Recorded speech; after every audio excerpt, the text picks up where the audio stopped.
Hello and welcome everyone and welcome to this session of law and ethics.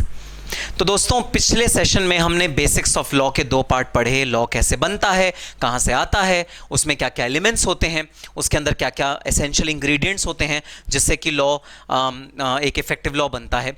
Law को किन किन चीज़ों की सावधानी बरतनी चाहिए, किन चीज़ों को ओवर रूल नहीं करना चाहिए, कौन सी चीज़ें ऐसी हैं जो लॉ से भी ऊपर हैं, जैसे कॉन्स्टिट्यूशन, किसी भी एक्ट से ऊपर है कॉन्स्टिट्यूशन। तो लॉ को कंस्ट्रक्ट करते हुए हमें किन किन चीज़ों का ध्यान रखना चाहिए, लॉ के कितने सब सेक्शंस होते हैं, लॉ के कितने सेक्शंस होते हैं, लॉ के कितने पार्ट्स होते हैं, लॉ कौन कौन से तरीके से लिखा जाता है, सबसेक्शन क्या होता है, एक्सप्लेनेशन क्या होती है। ये सारी चीज़ें हमने पढ़ी अपने लास्ट के 2 सेशंस में, जो कि सेशन था ऑन बेसिक्स ऑफ लॉ। आज हम अपना एक बहुत महत्वपूर्ण लॉ शुरू करने जा रहे हैं। जी हाँ, आज से हमारा एक्चुअली सिलेबस शुरू हो रहा है।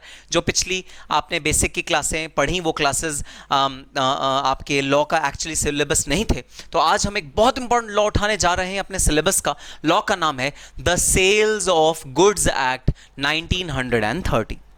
तो भाई लॉ पे आने से पहले मैं लॉ की हिस्ट्री के बारे में, लॉ पहले क्या था फिर क्या हुआ, उसके बारे में डिटेल में आपसे कुछ चर्चा करना चाहूँगा। तो दोस्तों, मैंने ब्लैक बोर्ड पे एक टाइमलाइन बनाई है। आप सबसे पहले अपनी वीडियो को यहाँ पर पॉज करके अपने रजिस्टर पे ये टाइमलाइन बनाइए, हेडिंग डालिए सेल ऑफ गुड्स एक्ट 1930 और ये टाइमलाइन आप अपने रजिस्टर पे बना लीजिए। यहाँ पर आप 2 मिनट के लिए कर लीजिए पॉज और ये पूरी की पूरी टाइमलाइन आप अपने रजिस्टर पे बना लीजिए। ये मैंने 1872 से इवोल्यूशन दिखाया है सेल्स ऑफ गुड्स एक्ट का, किस तरह वो इवॉल्व हुआ है। ठीक है, तो आपने अपने रजिस्टर पे ये टाइमलाइन बनाई होगी। आओ इस टाइमलाइन की अब चर्चा करते हैं, देखते हैं कि कहाँ से चला सेल्स ऑफ गुड्स एक्ट और कहाँ तक आ गया। दोस्तों, हर एक्ट की कुछ ना कुछ हिस्ट्री होती है, हर एक्ट किसी वजह से बनाया जाता है, हर एक्ट कोई ना कोई पर्पस होता है जिसके वजह से बनाया जाता है। तो सबसे पहले देखते हैं ये एक्ट का पर्पस क्या है। भाई, ये एक्ट क्यों बनाया गया, इस एक्ट की ज़रूरत क्या है। सेल्स ऑफ गुड्स एक्ट, हम ये सेलिंग करते हुए गुड्स में जो सेल परचेज करते हैं, इसके हमें नियम के कायदे कानूनों की जरूरत क्या है, ये देखने से पहले आओ सबसे पहले देखते हैं ये एक्ट पहले हुआ क्या करता था। तो ये एक्ट सबसे पहले इंडिपेंडेंट एक्ट नहीं था, ये एक्ट कॉन्ट्रैक्ट एक्ट का ही एक हिस्सा था, कॉन्ट्रैक्ट एक्ट का ही एक पोर्शन था सेल्स ऑफ गुड्स एक्ट, और ये अलग से एक्ट नहीं था। तो भाई पहले के ज़माने में हो सकता है सेल्स ऑफ गुड्स को इतना ज़्यादा इंपॉर्टेंस ना दी जाती हो, तो उस ज़माने में सेल्स ऑफ गुड्स को हमने पार्ट बना दिया कॉन्ट्रैक्ट एक्ट का ही। तो पहले के ज़माने में ये वाला जो एक्ट था वो कॉन्ट्रैक्ट एक्ट का ही पार्ट था, ये एक अलग से एक्ट नहीं था। तो कॉन्ट्रैक्ट एक्ट में ही सेक्शंस डाल दिए गए थे जहाँ पर सेल्स की, गुड्स के सेल्स की भी बात करी गई थी, और हमने अपने अर्लियर सेशंस में कॉन्ट्रैक्ट एक्ट की डिटेल में चर्चा करी है और जाना है कॉन्ट्रैक्ट एक्ट के एसेंशियल एलिमेंट्स क्या होते हैं, एसेंशियल सेक्शंस क्या होते हैं। तो अर्स्टवाइल मतलब पहले कॉन्ट्रैक्ट एक्ट का ही एक एसेंशियल पार्ट होता था सेल्स ऑफ गुड्स एक्ट। तो कॉन्ट्रैक्ट एक्ट का ही एक एसेंशियल इंग्रेडिएंट होता था सेल्स ऑफ गुड्स एक्ट। 1872 की ये बात थी। अब हुआ ये कि 1930 में हमने रियलाइज किया, मतलब गवर्नमेंट ऑफ इंडिया ने रियलाइज करा कि नहीं भाई नहीं, सेल्स ऑफ गुड्स तो एक बहुत इंपॉर्टेंट ट्रांजैक्शन है जो कि किसी भी बिजनेसमैन को इफेक्ट करता है। वाई ओनली बिजनेसमैन, ये तो एक नॉर्मल पर्सन को भी इफेक्ट करता है, किसी भी इंडिविजुअल को इम्पैक्ट करता है, क्योंकि गुड्स का खरीदना बेचना तो हर कोई करता है। अरे भाई, आप भी गुड्स को खरीदते और बेचते हैं, आप भी गुड्स में डील करते हैं, आप भी गुड्स को बाजार में जाते हैं, खरीदते हैं, आप दुकानदार से बोलते हैं मुझे गुड्स खरीदने हैं, तो ये काम तो आप भी करते हैं। तो गवर्नमेंट ने रियलाइज करा how important is sales of goods transaction, और जैसे ही गवर्नमेंट ने रियलाइज करा कि कितना इंपॉर्टेंट है सेल्स ऑफ गुड्स की ट्रांजैक्शन, गवर्नमेंट ने बना दिया एक सेपरेट एक्ट जिसका नाम दिया Indian sale of goods act 1930। अब भाई ऑब्वियस सी बात है, जो सेक्शन 1872 के कॉन्ट्रैक्ट एक्ट में ऑलरेडी जुड़े हुए थे सेल्स ऑफ गुड्स के, उन्हें रिपील कर दिया गया, मतलब उन्हें खत्म कर दिया गया। ऑब्वियसली एक ही लॉ की 2 जगह थोड़ी बात होगी, एक ही ट्रांजैक्शन की हम 2 जगह थोड़ी बात करेंगे, सिर्फ एक जगह बात करेंगे। तो फिर उन सेक्शंस को जो कॉन्ट्रैक्ट एक्ट में लिखे हुए थे उन्हें रिपील कर दिया गया, उन्हें ओवर रूल कर दिया गया और कॉन्ट्रैक्ट एक्ट को एक इंडिपेंडेंट एक्ट, कॉन्ट्रैक्ट एक्ट से हट के सेल्स ऑफ गुड्स एक्ट को एक इंडिपेंडेंट एक्ट बना दिया गया।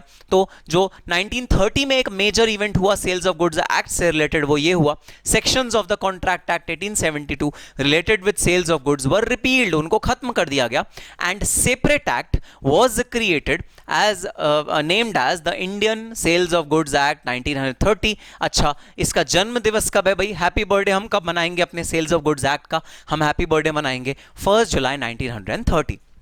So this act came into force on 1st July 1930 and this is the date of birth of this particular act, Sales of Goods Act। ऐसा ना सोचना कि 1930 से पहले सेल्स ऑफ गुड्स पे कोई नियम, कानून, नियंत्रण, कंट्रोल था ही नहीं। अरे नहीं भाई नहीं, तब भी था कंट्रोल, तब भी था रेगुलेशन, बस इतना सा फर्क था कि वो कॉन्ट्रैक्ट एक्ट में इंक्लूड हुआ था, कॉन्ट्रैक्ट एक्ट के साथ हम उसको देखते थे। अब हमने उसे सेपरेट कर दिया, अब हमने उसे एक अलग एक्ट बना दिया क्योंकि उसकी इंपॉर्टेंस इतनी ज्यादा है। सर ऐसी क्या इंपॉर्टेंस है इसकी? मैं अभी, आप 5 मिनट दो मुझे, मैं आपको बताऊंगा क्या इंपॉर्टेंस है इस पर्टिकुलर एक्ट की, which is known as the sales of goods act 1930। अच्छा, तीसरा जो इंपॉर्टेंट माइलस्टोन या तीसरा जो इंपॉर्टेंट इवेंट हुआ हमारे सेल्स ऑफ गुड्स एक्ट के जीवन काल में, जीवनचर्या में, वो हुआ 1963 में। भाई हमने रियलाइज करा कि हमारे किसी भी एक्ट के आगे इंडियन वर्ड नहीं यूज्ड हुआ है। हम जनरली इंडियन वर्ड यूज करने से अवॉइड करते हैं क्योंकि अननेसेसरी हम एक वर्ड ऐड कर रहे हैं। भाई ऑब्वियस सी बात है, इंडिया में अगर ये एक्ट पास हुआ है तो ये इंडियन ही होगा, ये यूके में एप्लीकेबल नहीं होगा, ये पाकिस्तान में एप्लीकेबल नहीं होगा, ये बांग्लादेश में एप्लीकेबल नहीं होगा। तो हमने 1963 में ये एक्ट जो बना था 1930 में, इसके अंदर से इंडियन वर्ड को गायब कर दिया और इस एक्ट का रीनेम हो गया सेल्स ऑफ गुड्स एक्ट 1930। तो ये जो सेल्स ऑफ गुड्स एक्ट जो रीनेम किया गया, उसको रीनेम करा गया 22 सितंबर 1963 को। सो ये 3 मेजर इवेंट्स हैं जो सेल्स ऑफ गुड्स एक्ट के जीवन काल में आए और जिनकी वजह से सेल्स ऑफ गुड्स एक्ट में कुछ तब्दीलियां आई। तो देखो एक बात ध्यान रखना, नाम जरूर चेंज हुआ 63 में, लेकिन हम डेट ऑफ बर्थ इसकी पक्का 1930 ही मानेंगे। ऐसा नहीं कि नाम सर उस समय आया तो फिर नाम अगर उस समय आया तो सर आपको मानना चाहिए कि एक्ट भी उसी समय आया। नहीं भाई नहीं, नाम चेंज जरूर हुआ है बट एक्ट पैदा कब हो गया था? एक्ट पैदा हो गया था 1930। कितने लोग, आप टाइम्स ऑफ इंडिया उठा के देखो, नवभारत टाइम्स उठा के देखो, कोई भी न्यूज़पेपर उठा के देखो, उसमें नेम चेंज का एक कॉलम होता है। कितने लोग अपने जीवन काल में अपना नाम चेंज करते हैं? बहुत सारे लोग नाम चेंज करते हैं। क्या इसका मतलब यह है कि उनका जन्म उसी दिन हुआ जिस दिन नया नाम आया? नहीं भाई नहीं, जन्म हो गया था 1930, नेम चेंज हुआ 1963। That is why the origin of this particular act which is known as the sales of goods act will be year 1930 only. आप ये कभी नहीं कहोगे कि इसका जो ओरिजिन हुआ वो 1963 में हुआ, क्योंकि 1963 में मियरली नेम चेंज हुआ, नेम को हमने कन्वर्ट करके कुछ और नेम रखा। चलो, अब सर इस एक्ट की जरूरत क्या है? What is the purpose of this particular act? इस एक्ट की हमें आवश्यकता क्या है, हमें नीड क्या है, हम क्यों इस एक्ट को यूटिलाइज करें, हम क्यों इस एक्ट को पढ़ें, हम क्यों इस एक्ट की ज़रूरत हमें क्या महसूस हो रही है, वो बताइए सर। सर कोई रीज़न ही रहा होगा, फालतू में तो कोई एक्ट लाता नहीं, एक्ट लाने के पीछे कोई ना कोई रीज़न रहा होगा। रीज़न क्या होगा? डिस्प्यूट, दो लोगों के बीच में लड़ाई। हमने बेसिक्स में पढ़ा था, लड़ाई ही किसी एक्ट की, किसी लॉ की जननी होती है, किसी एक्ट की जो मदर होती है या जो रिक्वायरमेंट होती है वो आती है लड़ाई से। तो कुछ ना कुछ जरूर डिस्प्यूट रहा होगा। बिल्कुल भाई, कुछ ना कुछ तो डिस्प्यूट रहा होगा। तो अब जरा नाम पढ़ के मुझे बता सकते हो किन दो लोगों के बीच में डिस्प्यूट रहा होगा? किन दो लोगों के बीच में डिस्प्यूट रहा होगा? dispute between buyer and seller। जी सर, ये एक्ट फोकस करेगा उन ट्रांजैक्शन पे जहां पर दो लोग इन्वॉल्व हैं, एक बायर और एक सेलर। अच्छा, आप सुनना जरा, मेरे पास 40,000 रुपीज थे, मुझे एक एसी लाना था, मैं एसी लाया, मैं खरीद के अपने घर में लगा लिया। क्या ये एक्ट मेरे पे अप्लाई करेगा? हाँ सर, एक्ट मेरे पे अप्लाई करेगा। आपने सेल की ट्रांजैक्शन करी है, मतलब ऑब्वियसली परचेज बायर के लिए हो जाएगी परचेज, सेलर के लिए होगी सेल, एक ही बात है। ठीक है सर, बात समझ में आई। अच्छा आप सुनना, मेरे पास 40,000 रुपीज नहीं थे, मैं दुकानदार के पास गया, मैंने दुकानदार से कहा, अरे भाई सुन, मैं बहुत गरीब आदमी हूं, मेरे पास पैसे नहीं हैं, क्या तुम मुझे लीज पे, क्या तुम मुझे किराए पे एसी दे सकते हो? दुकानदार ने कहा हाँ हम तुम्हें किराए पे एसी दे सकते हैं, भाई किराया लगेगा 800 रुपए महीना। हमने कहा ठीक है। उसने अपनी भाई कैलकुलेट करा होगा, 5 साल ऑन एन एवरेज एसी चलता है, 5 साल 40,000 रुपए 5 साल में डिवाइड कर दिए, अपना प्रॉफिट ऐड किया, उसने कहा भाई 8,000 रुपए हम हर साल का किराया लेंगे, ऑब्वियसली हम थोड़ा सा प्रॉफिट भी ऐड करेंगे उसमें, अपना हमारा भी तो शेयर होगा थोड़ा सा एक्स्ट्रा उसमें। तो ये ट्रांजैक्शन आप कौन सी बन गई? क्या ये सेल है या ये लीज है? क्या ये सेल है या ये लीज है? सर ये लीज है। अब बताओ जरा, अगर डिस्प्यूट आया मेरे और दुकानदार के बीच में, क्या मैं इस वाले एक्ट की शरण ले सकता हूं? Answer is no. अब की बार मैं इस वाले एक्ट की शरण नहीं ले सकता। अब की बार ये वाला एक्ट मेरे लिए इररेलेवेंट है, क्योंकि ये वाला एक्ट सिर्फ और सिर्फ किस ट्रांजैक्शन पे अप्लाई करेगा? सेल्स ऑफ गुड्स एक्ट पे अप्लाई करेगा। ये कतई लीज की ट्रांजैक्शन पे अप्लाई नहीं करेगा, ये कतई हायर परचेज की ट्रांजैक्शन पे अप्लाई नहीं करेगा, ये कतई किसी भी और तरह की ट्रांजैक्शन पे अप्लाई नहीं करेगा जो सेल के अलावा हो। तो हमने आप पढ़ा था, what's in the name? Many things are there in the name, many demarcations are there in the name, many proof of the existence, the characteristics, the responsibility are there in the name. So name एक बहुत बड़ा indicator होता है, बहुत सारी चीजों को indicate करता है। सबसे पहला इंडिकेशन सेल ट्रांजैक्शन को, सेल ट्रांजैक्शन मींस डिस्प्यूट होगा किसके बीच में? बायर सेलर के बीच में जो भी डिस्प्यूट होगा, वो डिस्प्यूट हमारा कौन से एक्ट से गवर्न होगा? वो एक्ट से गवर्न होगा सेल्स ऑफ गुड्स एक्ट। अब सवाल ये उठता है, सर सब्जेक्ट मैटर क्या होना चाहिए डिस्प्यूट का? Subject matter of dispute should be goods. भाई मैं गया बार्बर के पास हेयर कट कराने, मेरे बाल बहुत बड़े बड़े हो गए, अभी भी वैसे काफ़ी बड़े हैं, चलो कुछ दिनों में कराऊंगा हेयर कट। मैं गया बार्बर के पास, बार्बर से मैंने कहा भाई मुझे हेयर कट लेना है, ठीक है हेयर कट दो। हेयर कट उसने दिया और उसने बड़ा ही वाहियात सा कटोरा कट कर दिया। कटोरा कट मतलब मशरूम जैसा मैं लग रहा था, ऐसे कटोरा रखा और चारों तरफ से काट दिया और बिल्कुल छोटा छोटा कर दिया, बीच में कुछ भी नहीं काटा। अजीब सा हेयर स्टाइल हो गया मेरा, बहुत वियर्ड। अब मुझे करना है उस वाले बार्बर के अगेंस्ट केस, मुकदमा करना है। अरे सर छोटी सी बात है, छोड़ो। हाँ माना छोटी सी बात है, लेकिन मैं तो नहीं छोड़ रहा, मुझे तो मुकदमा करना है। उसने मेरे साथ गलत किया, उसने सर्विसेज मेरे को गलत दी, मुझे नहीं, मुझे तो केस करना है। अरे सर छोड़ो, बेचारा गरीब आदमी, 2 वक्त की रोटी कमाता है बार्बर, गरीब आदमी। अरे गरीब आदमी नहीं था, मैं गया था गीतांजलि स्टूडियो, बहुत महंगा, एक तो पैसे पूरे ले लिए, ऊपर से हेयर कट भी ठीक से नहीं करा। अच्छा सर, अब अगर आप उन्मादा ही हो कि हाँ आपको कोई ना कोई केस करना है उस बंदे के अगेंस्ट, बार्बर के अगेंस्ट, तो ठीक है सर कर दो केस। अब बताना क्या मैं केस इस एक्ट के अंदर कर सकता हूं उस बार्बर पे? Answer is no. क्यों? क्योंकि the subject matter of the dispute should be goods.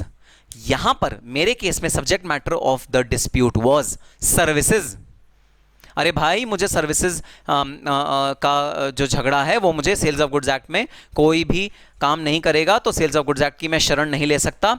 Sales of goods act की शरण नहीं ले सकता तो फिर मुझे कोई और एक्ट की शरण लेनी पड़ेगी। वो कौन सा एक्ट है सर जिसकी शरण लेनी पड़ेगी? भाई मुझे नहीं पता, हम तो अभी सेल्स ऑफ गुड्स एक्ट पढ़ रहे हैं, तो मैं तो सिर्फ तुम्हें वो वाले प्रोविजन बताऊंगा जो सेल्स ऑफ गुड्स एक्ट से इंपैक्ट करेंगे। मैं तुम्हें अभी और कोई भी प्रोविजन डिस्कस नहीं करूंगा अपनी पूरी की पूरी क्लास में। ठीक है सर, मत करो।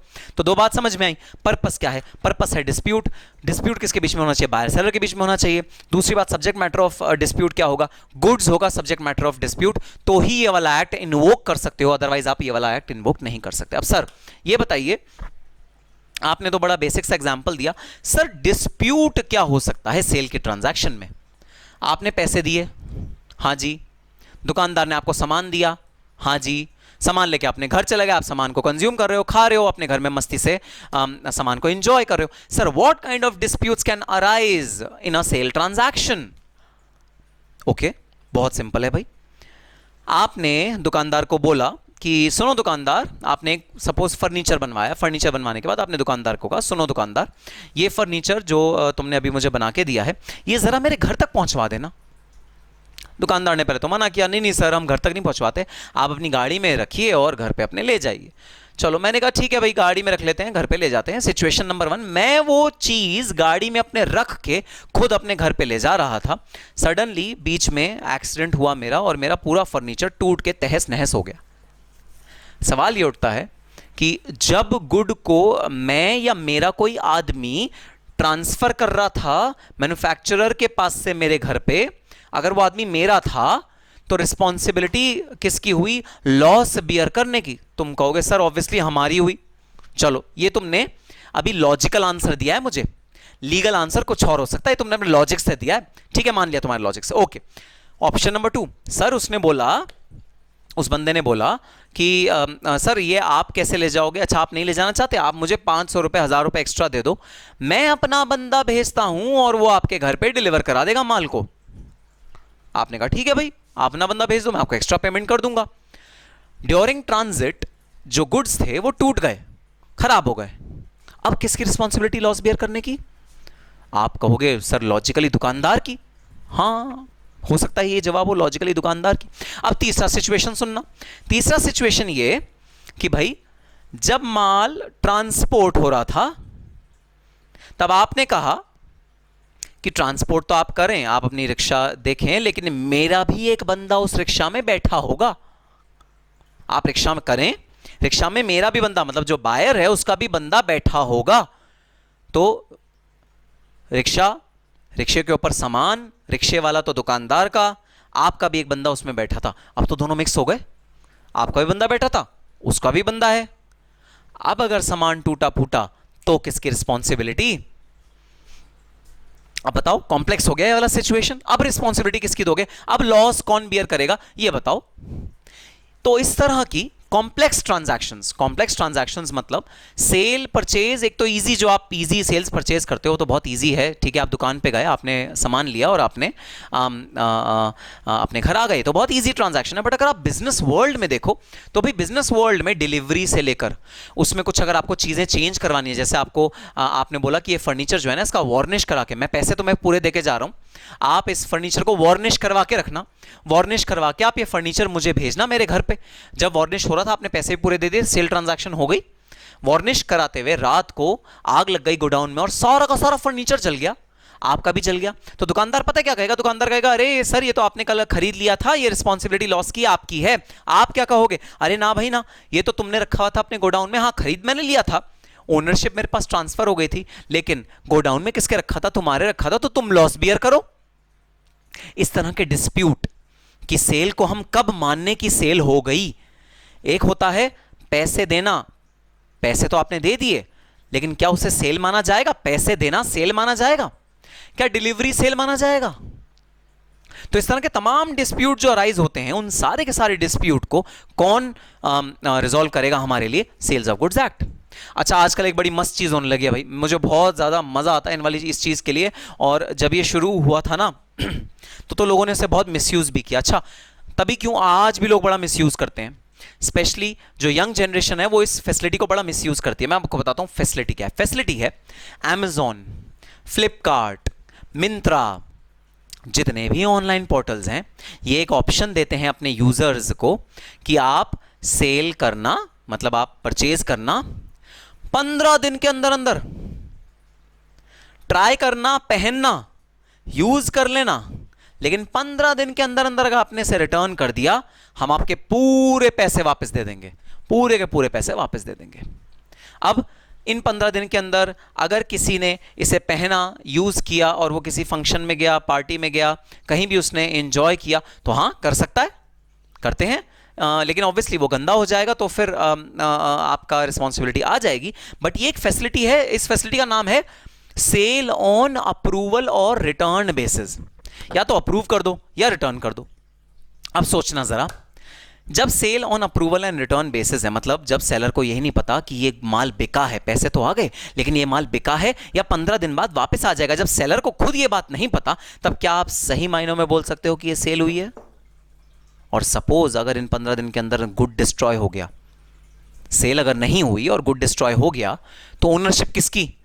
Amazon की या आपकी जो ये प्रोडक्ट यूज कर रहा है? तो इस तरह की बहुत कॉम्प्लेक्स ट्रांजैक्शंस बिजनेस मैन को फेस करनी पड़ती है, बिजनेस कम्युनिटी को फेस करनी पड़ती है, रिटेलर्स को फेस करनी पड़ती है, दुकानदारों को फेस करनी पड़ती है। अब एक क्लासिक आपको एग्जांपल देता हूं भाई, आर्ची स्टोर पे अगर आप जाओ, आर्ची स्टोर या किसी भी फैंसी स्टोर पे जहां पर कुछ कांच की आइटम्स रखी हो या कुछ डेकोरेटिव आइटम्स रखी हो, तो वहां ना एक स्लिप लगी हुई होती है, if broken it will be considered as sold. अगर आपने वो कांच की चीज उठाई, आप देख रहे थे और सडनली आपके हाथ से गिर गई, तो हम कंसिडर कर लेंगे कि ये बिक गई। अब हम ये भी देखेंगे, देखो लड़ाई मत करना जाके, कल को ये मत करना कि अरे सेल्स ऑफ गुड्स एक्ट में तो ऐसा कुछ नहीं लिखा, तो तुम ये नहीं कर सकते, हम तुम्हारा सारा दुकान के माल तोड़ देंगे, ऐसा मत करना, बहुत पिटाई होगी। लेकिन हम ये भी देखेंगे कि क्या ये जो लिखा होता है इसकी लीगल सैंटिटी है, क्या ये जो लिखा है इस तोड़ने को सेल माना जा सकता है, क्या सेलर आपसे पैसे ले सकता है, हम ये चीज भी देखेंगे इस एक्ट के तहत। क्योंकि दोस्तों ऐसे तो कल को क्या होगा, क्योंकि लोग समझते हैं हम लॉ मेकर्स हैं, कल को क्या होगा, दुकानदार कहेगा if you see my product I will consider it as sold. अगर आपने मेरा प्रोडक्ट देखा, देख भी लिया, शो विंडो में लगा था, देख लिया आपने, सपोज उसका डिब्बा खोल के डिब्बा मंगा लिया और आपने उसको देख लिया, चारों तरफ ऐसे टटोल के देख लिया, I will consider it as sold. क्या ऐसा संभव है, क्या ऐसा मुमकिन है? देखो लॉजिकली आंसर मत देना, तुम लॉजिक से तो अपने आंसर दे सकते हो कि हाँ सर ये होना चाहिए, मैं तुम्हें लीगल आंसर दूंगा। फिर हम देखेंगे कि हमारा लॉजिक और जो लॉ में लिखा है वो दोनों कैसे आपस में कोरिलेट होते हैं, कैसे आपस में इंटर रिलेट होते हैं। कई कई जगह हमारे लॉजिक और जो लॉ में लिखा है वो आपस में कोरिलेट नहीं होंगे, ऐसा भी सिचुएशन आएगा, लेकिन we can't do it, we can't help it, we can't do anything about it, because whatever is written in the law is final, is absolutely concrete, it cannot be changed. So हाँ logically कई बार चीजें हम सोचेंगे sir ये ऐसा नहीं होना चाहिए था, प्रॉब्ली सर ये वाला सेक्शन इस तरह लिखा जाना चाहिए था, आप ऐसी बातें डेफिनेटली सोचोगे गोइंग फॉरवर्ड, बट हम कुछ नहीं कर पाएंगे क्योंकि हमारा जो लॉ में लिखा है वही चीज फाइनल है। तो आ जाओ जरा अपने मॉड्यूल में एक बार पढ़ते हैं purpose and history of this act. So this act regulates the sales of goods that are bought and sold between a buyer and a seller. So purpose क्या है इस वाले एक्ट का? इस वाले एक्ट का पर्पस है कि ये रेगुलेट करेगा सेल्स ऑफ गुड्स। तो सबसे इंपॉर्टेंट बात कि ये सिर्फ गुड्स को ही रेगुलेट करेगा, सेल्स ऑफ गुड्स को ही ये कंसिडर करेगा, सेल्स ऑफ गुड्स को ही ये देखेगा, that are bought and sold, जो कि खरीदे और बेचे गए हैं, between a buyer and a seller, seller और बायर के बीच में जो खरीदे या बेचे गए हैं। Sale is the most common transfer in business effected by contract of sale. So sale एक बहुत इंपॉर्टेंट और बहुत बेसिक ट्रांजैक्शन है ट्रांसफर की, जो हर बिजनेसमैन करता है, बिजनेसमैन ही क्यों इंडिविजुअल भी करता है, इंडिविजुअल ही क्यों पार्टनरशिप, प्रोप्राइटरशिप, किसी भी तरह का अगर आप कॉन्स्टिट्यूशन ले लो बिजनेस का, वो सब ये ट्रांजैक्शन को करते हैं। This act details out the rights and duties of the seller and the buyer in the transaction of sale. तो बायर की क्या राइट्स हैं, बायर की क्या ड्यूटीज हैं, और सेलर की क्या राइट्स हैं, सेलर की क्या ड्यूटीज हैं, हम उस एस्पेक्ट को इस वाले चैप्टर में कवर करेंगे। तो ये एक्ट हमें बताएगा rights and responsibility of the seller and the buyer. तो सेलर को क्या क्या चीज़ों का ध्यान देना चाहिए, बायर को क्या क्या चीज़ों का ध्यान देना चाहिए एक ट्रांजैक्शन ऑफ सेल में, और कैसे वो दोनों अपनी ड्यूटीज़ और रिस्पॉन्सिबिलिटीज़ को निभाएंगे, ये हमें ये वाला एक्ट बताएगा। Brief history of this act is and as under.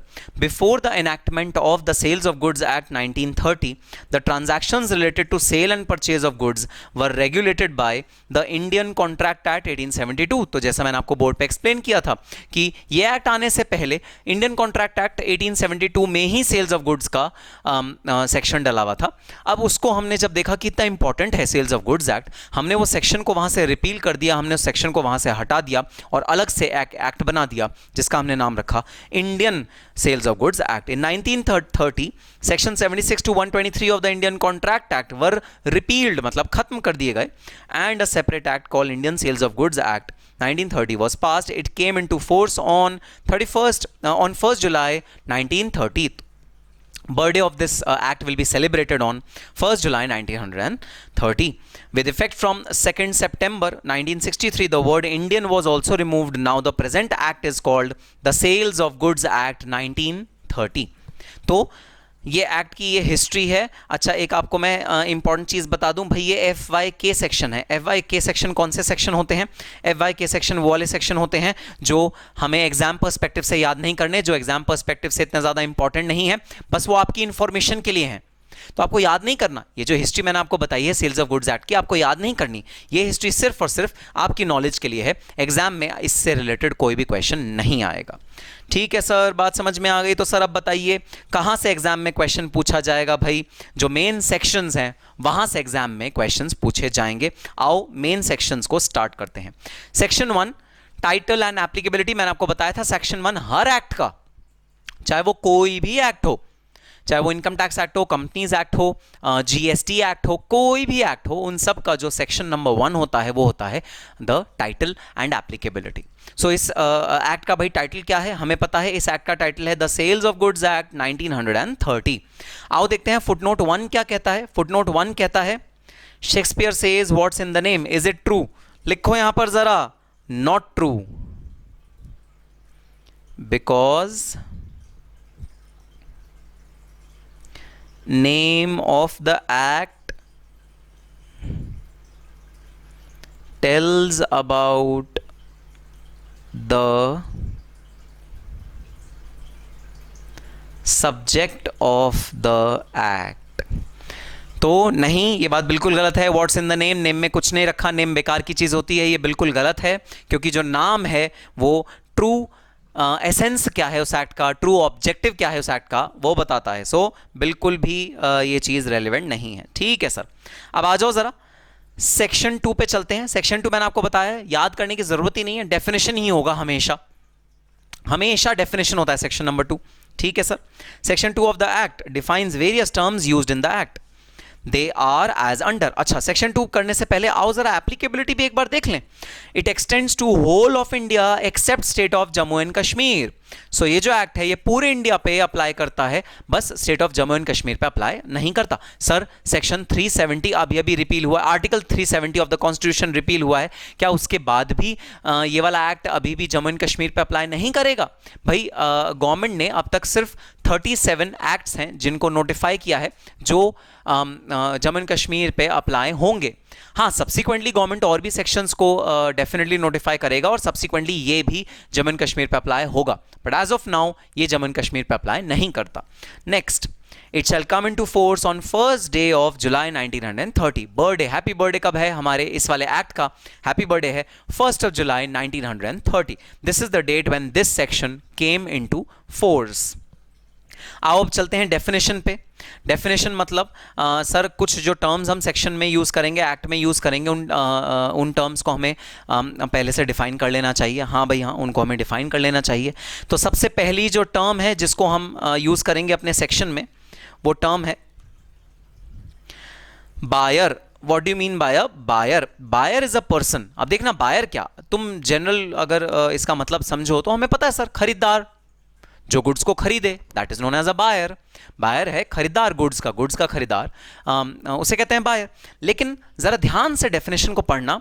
Buyer means a person who buys और agrees to bye.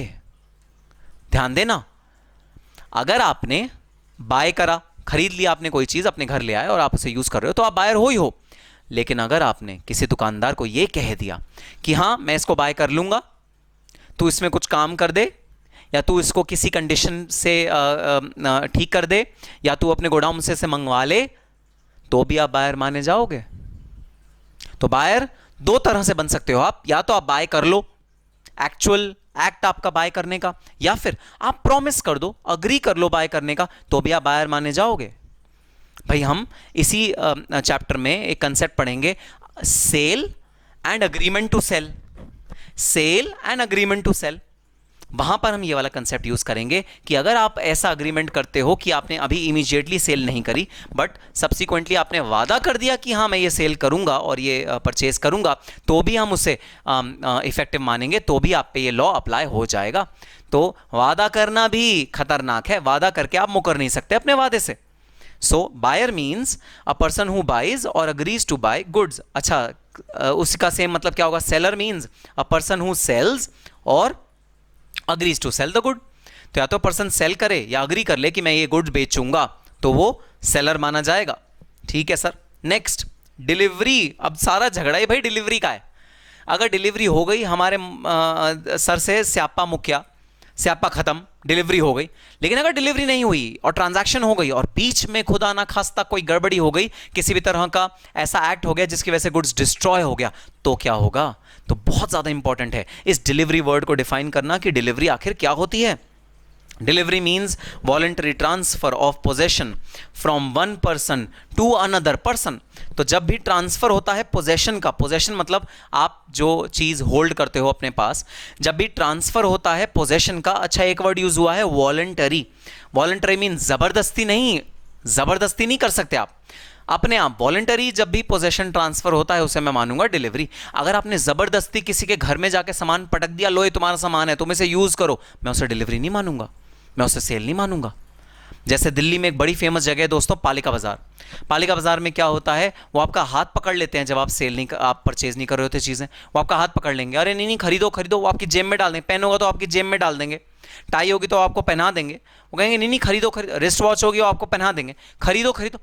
Voluntary act is delivery, forceful act is not delivery.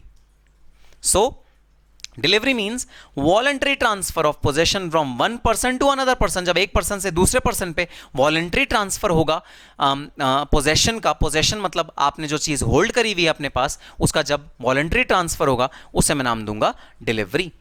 Next, और बड़ी इंपॉर्टेंट डेफिनेशन, भाई ये definition इतनी ज्यादा important है कि इस पे एक पूरा लिटरेचर लिख सकते हैं, और ये डेफिनेशन है डेफिनेशन ऑफ गुड्स। जैसा कि मैंने आपको बताया था, ये एक्ट सिर्फ और सिर्फ गुड्स पे लगता है, ये सर्विसेज पे नहीं लगता, ये सिर्फ और सिर्फ गुड्स पे लगेगा। सर अब ये गुड्स होते क्या हैं, हम कैसे डिस्टिंग्विश करेंगे बिटवीन गुड्स एंड सर्विसेज, कैसे हम डिमार्केट करेंगे? आओ देखते हैं गुड्स की डेफिनेशन क्या है। मोस्ट इंपॉर्टेंट डेफिनेशन इसके आगे लिख लेना, इंपॉर्टेंट। गुड्स मीन्स, धीरे धीरे करके पढ़ेंगे एक एक वर्ड आराम आराम से। Every kind of movable property. अच्छा रुक जाओ रुक जाओ रुक जाओ भाई, कुछ वर्ड्स मिले हैं। एवरी काइंड ऑफ मतलब हर प्रकार की मूवेबल प्रॉपर्टी। मूवेबल मतलब चलायमान प्रॉपर्टी। चलायमान मतलब जो एक जगह से उठा के दूसरी जगह पे रखी जा सकती हो। अरे चलायमान का मतलब नहीं जो चल के खुद जा सकती हो, नालायक। मुझे पता है तुम ये सोच रहे थे ना कि जो चल के खुद चले जाए, लैपटॉप यहां रखा है लैपटॉप चल के वहां चला जाए, नालायक। ये नहीं, मूवेबल मतलब जो खुद मूव करे वो नहीं, मूवेबल मतलब जो उठा के दूसरी जगह पे आप रख सको, उसे कहते हैं हम मूवेबल प्रॉपर्टी। तो देखना डेफिनेशन मुझे क्या कहती है। डेफिनेशन कहती है goods means every kind of, हर तरह की मूवेबल प्रॉपर्टी। मूवेबल मतलब जो एक जगह से दूसरी जगह रखी जा सके, other than actionable claims and money, and includes stocks, shares, growing crops, grass and things attached to or forming part of land which are agreed to be severed before sale or under the contract of sale। अरे बाप रे sir, इतनी बड़ी definition, sir हम तो बिल्कुल confuse हो गए। तो बिल्कुल भी कंफ्यूजन की बात नहीं है, मैंने गुड्स की डेफिनेशन को एक चार्ट के थ्रू यहां पर समझाया है। ठीक है, गुड्स की डेफिनेशन है सेक्शन 2(7). मैं सेक्शन का नाम भी यहां पर लिख देता हूं आपके रेडी रेफरेंस के लिए, सेक्शन 2(7). तो आपके मन में एक सवाल उठता होगा, सर लॉ में हम सेक्शन सेक्शन सेक्शन पढ़ते रहते हैं, इतने सारे पैराग्राफ पढ़ते हैं, सब सेक्शन पढ़ते हैं, क्लॉजेस पढ़ते हैं, सर क्या ये सेक्शन हमें याद करने हैं? देखो, जो मेन सेक्शंस हैं, जो मेन पैराग्राफ्स हैं, जो मेन एलिमेंट्स हैं लॉ के, वो अच्छा रहेगा अगर आप याद करो। हालांकि अगर नहीं भी याद करोगे तो ऐसा नहीं है कि आपको बिल्कुल भी मार्क्स नहीं मिलेंगे या बहुत ज़्यादा आपके मार्क्स कट जाएंगे, ऐसा नहीं है। लेकिन फिर भी रिकमेंडेशन हमेशा यही रहता है कि आपको याद करना चाहिए सेक्शंस जो मेन है, सारे नहीं। तो मैं आपको कहूँगा बायर की डेफिनेशन का सेक्शन याद करो, सेलर का याद करो, गुड्स का याद करो। डेफिनेशन में से 3 मोस्ट इंपॉर्टेंट डेफिनेशन के सेक्शन है जो याद कर लो, बाकी सारे याद करने की जरूरत नहीं है। ठीक है सर, तो देखो गुड्स का क्या मतलब है। सबसे पहली बात, गुड्स का मतलब है मूवेबल प्रॉपर्टी। मूवेबल मैंने आपको बताया चलायमान। मूवेबल का हिंदी अनुवाद अगर करें तो हिंदी में मूवेबल का मतलब है चलायमान, मतलब ऐसी चीज जो चल सकती है। इसको लिटरली मत लेना, जो चले अपने पैरों पे वो नहीं, जो चीज़ आप एक जगह से उठा के दूसरी जगह पे रख दो। तो अगर मैं आपको एग्जांपल दूं, सर अलमारी, अलमीरा, क्या ये मूवेबल प्रॉपर्टी है? हाँ ये मूवेबल प्रॉपर्टी है। एसी, एसी क्या मूवेबल प्रॉपर्टी है? हाँ भाई मूवेबल प्रॉपर्टी है, अभी एक जगह फिक्स्ड है, उसको उठा के कहीं और रख लो, वो कहीं और फिक्स हो जाएगा। अच्छा सर चेयर टेबल क्या मूवेबल प्रॉपर्टी है या इमूवेबल प्रॉपर्टी है? मूवेबल प्रॉपर्टी है भाई, उसको उठा के कहीं और रखा जा सकता है। अच्छा सर बिल्डिंग क्या मूवेबल प्रॉपर्टी है या इमूवेबल प्रॉपर्टी है? सर इमूवेबल प्रॉपर्टी है। अनलेस एंड अनटिल आपकी बिल्डिंग हो, वो जैसे ट्रक होते हैं ना आजकल, बाहर के देशों में बहुत चलता है भाई, ट्रक में लोग अपना घर बना लेते हैं, तो वो ट्रक उनका घर है लेकिन वो मूवेबल है क्योंकि वो एक जगह से दूसरी जगह जा सकता है। मैं उनकी बात नहीं कर रहा, मैं हमारे ईंट और सीमेंट से बने हुए घरों की बात कर रहा हूं, वो है इमूवेबल प्रॉपर्टी। बिल्डिंग है इमूवेबल प्रॉपर्टी। तो बिल्डिंग का खरीदना और बेचना इस एक्ट के अंदर कवर नहीं होगा क्योंकि बिल्डिंग गुड है ही नहीं, क्योंकि बिल्डिंग गुड है ही नहीं, हम इस वाले एक्ट में नहीं जाएंगे। तो सर किस एक्ट में जाएंगे? वो भाई हम अभी नहीं डिस्कस कर रहे हैं, हम किस एक्ट में जाएंगे उसके लिए अलग एक्ट बना हुआ है। अच्छा मुझे बताओ, आपके पास एक बहुत बड़ी फैक्ट्री है, बहुत बड़ी फैक्ट्री के मालिक हो आप, क्या फैक्ट्री मूवेबल प्रॉपर्टी है या इमूवेबल प्रॉपर्टी है? जी हाँ इमूवेबल प्रॉपर्टी है, वो एक जगह से दूसरी जगह ट्रांसफर नहीं हो सकती, क्योंकि आप उस बिल्डिंग को अगर उठाओगे तो वो पॉसिबल नहीं होगी ट्रांसफर करनी। अच्छा नेक्स्ट, प्लांट एंड मशीनरी क्या मूवेबल है या इमूवेबल है? प्लांट एंड मशीनरी, तो भाई प्लांट एंड मशीनरी वो वाली प्लांट एंड मशीनरी जो जमीन से फिक्स्ड होती हैं, जिनको आप उठा के एक जगह से दूसरी जगह बिना उन्हें तोड़े फोड़े नहीं ले जा सकते, वो तो इमूवेबल की कैटेगरी में आएंगी। बट दोस्तों आजकल जितनी भी प्लांट एंड मशीनरी होती है, कोई भी ऐसी नहीं होती जो बड़ा ज़मीन से जिसको सीमेंट से हम फिक्स करते हों। तो जनरली प्लांट एंड मशीनरी को भी मैं मूवेबल की कैटेगरी में रखूंगा, और प्लांट मशीनरी एक फैक्ट्री से दूसरी फैक्ट्री में आराम से मूव हो जाती है, कोई दिक्कत नहीं आती, वो भी है मूवेबल प्रॉपर्टी। सो ध्यान रखने वाली बात यह कि जो सबसे पहली चीज़ मेरा goods sales of goods act बताता है वो कहता है गुड्स की डेफिनेशन। गुड्स की डेफिनेशन में वो कहता है कि गुड्स वही होंगे जो मूवेबल प्रॉपर्टी होगी, इमूवेबल प्रॉपर्टी गुड्स की कैटेगरी में नहीं आएगा। मैंने बात समझ ली कि हाँ भाई इमूवेबल प्रॉपर्टी गुड्स की कैटेगरी में नहीं आएगा, तो एवरी काइंड ऑफ, हर तरह की, एवरी काइंड मतलब हर तरह की मूवेबल प्रॉपर्टी इंक्लूड करेगा sales of goods act, goods की डेफिनेशन के अंदर इंक्लूड करेगा। Next, stock and shares. किसी भी तरह का भाई स्टॉक पड़ा है आपके पास, मटेरियल का, रॉ मटेरियल का, फिनिश गुड का, वर्क इन प्रोग्रेस का पूरा स्टॉक आपकी मूवेबल प्रॉपर्टी होगा, आपकी प्रॉपर्टी है, मूव हो सकती है डेफिनेटली।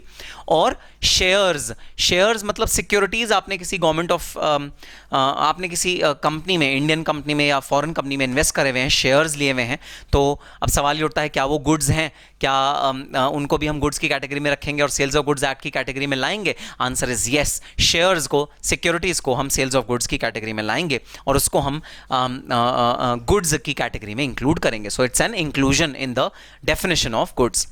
अब आ गया सबसे क्रिटिकल पार्ट, लेकिन इस क्रिटिकल पार्ट को स्टार्ट करने से पहले मैं दो एक्सक्लूजन्स आपको बता दूं। एक्सक्लूजन नंबर 1 है actionable claim. Actionable claim good नहीं होता। सर ये एक्शनेबल क्लेम होता क्या है? 5 मिनट दे दो, अभी डेफिनेशन पढ़ेंगे एक्शनेबल क्लेम की, तब मैं तुम्हें समझा दूंगा एक्शनेबल क्लेम क्या होता है। अभी ये क्वेश्चन पार्क रखो अपने दिमाग में, मैं 5 मिनट में इसका आंसर देता हूं। Next, money. दोस्तों मनी गुड्स नहीं होता, मनी गुड की कैटेगरी में नहीं आता। सर ये तो ऑब्वियस सी बात है, मनी कोई खरीदा बेचा थोड़ी जा सकता है, मनी को हम खरीदते बेचते थोड़ी हैं भाई। ऐसा थोड़ी होता है 10 रुपए का नोट मैं आपको दूं, ले 10 रुपए मेरे से खरीद ले, 10 रुपए मुझे। ये तो बड़ी वाहियात सी, अजीब सी बात हो गई कि 10 रुपए मुझसे ले, 10 रुपए पैसे मुझे दे, ऐसा कोई थोड़ी करता है। मनी को कौन खरीदता बेचता है? जो ये सवाल भी उठ रहा है कि मनी इंक्लूड होगा या एक्सक्लूड होगा, सर एक्सक्लूजन में आपने डाला ही क्यों है? आप तो इसे हटा दो यहां से, क्योंकि मनी सेल और परचेज तो होता ही नहीं। तो आपने आजकल एक नई चीज़ सुनी होगी, और वो नई चीज़ बड़ी फेमस आजकल हो रही है, इंडियन गवर्नमेंट तो उसको बैन भी करने का प्लान कर रही है। नहीं, वो चाइनीज़ ऐप नहीं है कोई, उसका नाम है क्रिप्टो करेंसी। क्रिप्टो करेंसी, तो दोस्तों क्रिप्टो करेंसी है एक पैरेलल करेंसी, मनी जैसी ही एक करेंसी जो कि सामान को खरीदने बेचने के काम आ सकती है। और ये क्रिप्टो करेंसी एक पैरेलल मनी, एक पैरेलल इकोनॉमी क्रिएट कर देती है, और मनी का ही एक दूसरा रूप है क्रिप्टो करेंसी। और क्रिप्टो करेंसी खूब ट्रेड होती है, खूब खरीदी बेची जाती है। क्रिप्टो करेंसी का भाव बढ़ता भी है, कम भी होता है, डिपेंडिंग अपॉन मार्केट में कैसा, इकोनॉमी में किस तरह का मूवमेंट चल रहा है।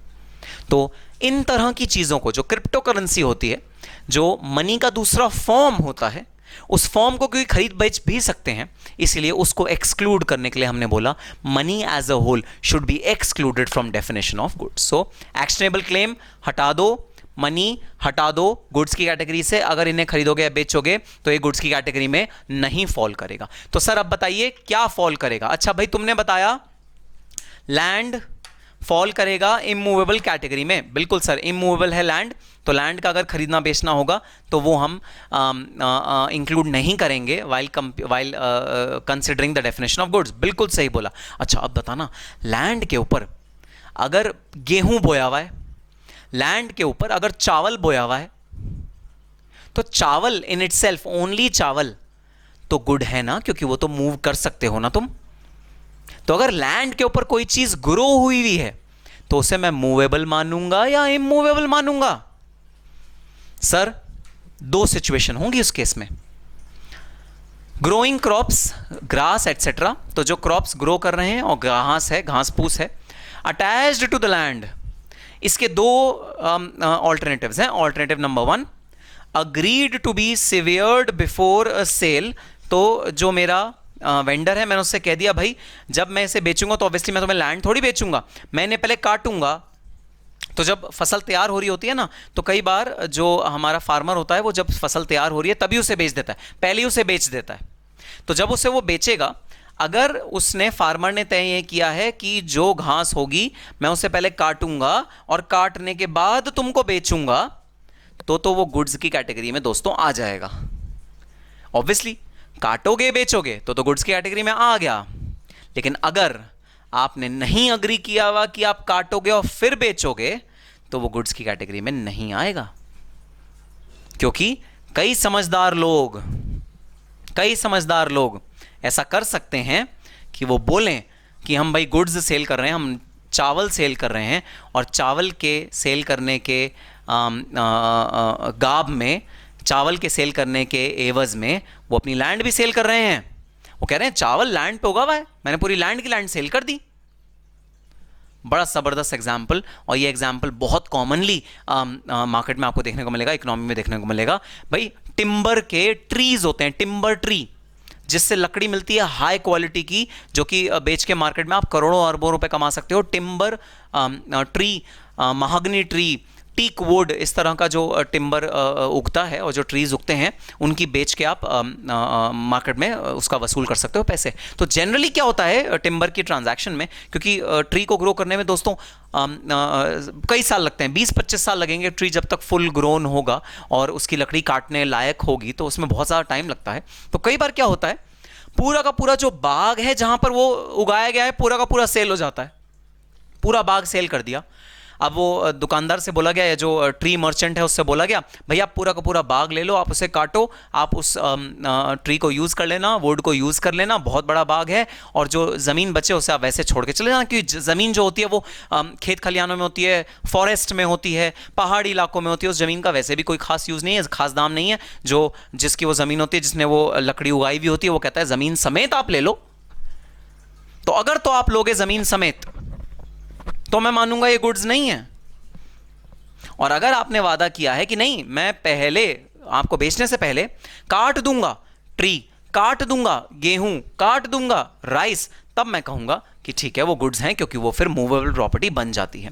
तो जो इंपॉर्टेंट चीज है जो आपको ध्यान देनी है वो है, अगर तो पहले कट हो जाएगा आपका प्रोडक्ट, अगर कट होके बिकेगा तो वो गुड्स की कैटेगरी में आएगा, और अगर वो बिना कट हुए बिकेगा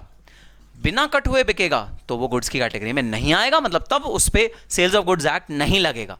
सेल्स ऑफ गुड्स एक्ट सिर्फ उन चीज़ों पे या उन गुड्स पे लग सकता है जो गुड्स की डेफिनेशन में आएंगी। तो आओ एक बार डेफिनेशन मिलके दोबारा से पढ़ लेते हैं। अब आपको आसानी से डेफिनेशन समझ में आ जाएगी, जैसे मैंने ये बाइफिकेट कर दी है डेफिनेशन। प्लीज़ आप इस पूरी डेफिनेशन को, इस चार्ट को अपने रजिस्टर में नोट कर लेना। आओ पढ़ते हैं। गुड्स मीन्स, आराम से पढ़ूंगा, एकदम आराम से।